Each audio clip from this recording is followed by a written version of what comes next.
Magandang gabi bayan. Itinaas muli ang Alert Level 3 sa Bulkang Taal matapos itong pumutok at magbuga ng usok kaninang umaga. Nagulantang ang mga residente at agad din naman nagsilikas. Live nagpapatrol mula sa Agoncillo, Batangas, Dennis Datu. Dennis, hanggang ngayon ba ay nagbubuga pa rin ng usok ang bulkan? Alvin, simula pa kaninang tanghali ay wala na kami nakikitang usok na nagbumula dyan sa Bulkang Taal. Pero hindi nangangahulugan niya na dapat ay magpakakalmante na ng mga residente, kaya dapat pa rin silang lumikas, lalo na yung mga nasa sa loob ng danger zone. Sumambulat kaninang umaga ang makapal at maitim na usok mula sa main crater ng Bulkang Taal.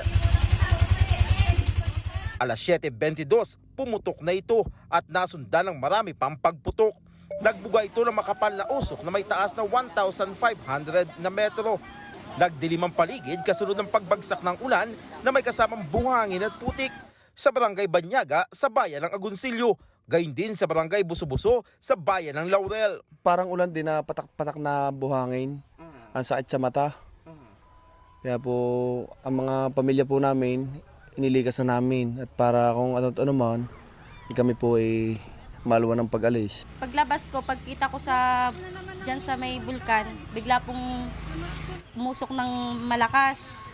Tapos maya-maya nung pagkausok, umulan na ng putik na napakalakas. Paliwanag ng PHIVOLCS, nagkaroon ng priyato magmatic burst ang Bulkang Taal.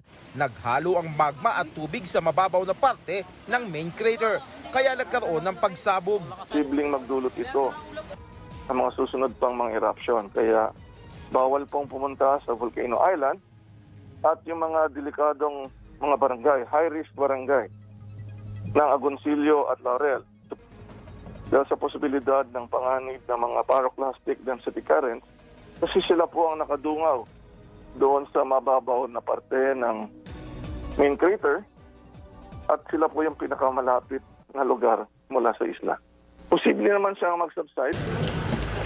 Agad pinalikas ng mga otoridad ang mga residente sa Barangay Buso-Buso, Gulod at Eastern Bugaan East sa bayan ng Laurel.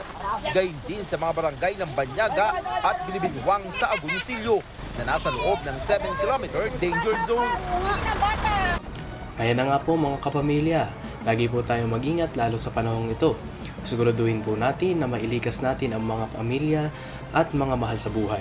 Unahin po nating isalba ang mga gamit na importante tulad ng mga dokumento, damit at pagkain para sa buong pamilya. Don Kanji Jikinsay, ABS-CBN News.